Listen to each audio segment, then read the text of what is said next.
Mark Ruffalo waited until after his wife gave birth to tell her he had a brain tumor. I just couldn't. Poor things actor, 56, recalled he had an intense dream when he was 33 that he had a brain tumor that needed to be taken care of immediately. Mark Ruffalo said he found out he had a brain tumor more than 20 years ago when his wife was 9 months pregnant with their first child. I had a brain tumor after the success of You Can Count on Me, the 56-year-old actor told Jason Bateman, Sean Hayes, and Will Arnett on the Smartless podcast Monday. It's the craziest thing. I was actually shooting The Last Castle with James Gandolfini and Robert Redford, and I had about a week left on that. The 13 going on 30 actor said he had a 4 a.m. call to be on set, and I woke up probably around 3 and I just had this crazy dream. You know, it wasn't like any other dream I ever had. It was just like, you have a brain tumor. It wasn't even a voice. It was just pure knowledge, you have a brain tumor, and you have to deal with it immediately. He said he had no symptoms other than an ear infection, but he decided to go to the cast doctor anyway and told her, listen, this is going to sound crazy, but I had this dream last night that I have a brain tumor, and she said, that is crazy, but there's no reason you should have to worry about it. I'll order you a CAT scan, and we'll go right after work today, and we'll show how crazy you are.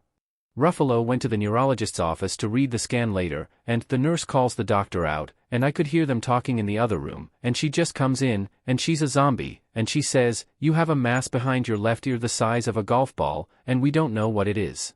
We can't tell until it's biopsied. He said he didn't want to tell his wife, Sunrise, because she had the birth plan, she did the yoga, she had the doula, we had a hot tub ordered. This is like her wedding, you know, man? This is like her christening, her quinceañera, and I was just like, I can't. She's already like, oh God, him again? I mean, does everything gotta be about him? So, I just couldn't.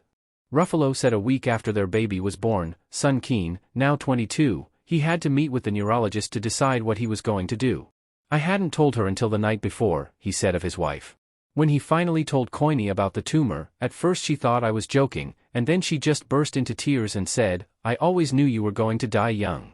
The brain tumor turned out to be benign, but it left him totally deaf in one ear. And when I woke up, the left side of my face was totally paralyzed.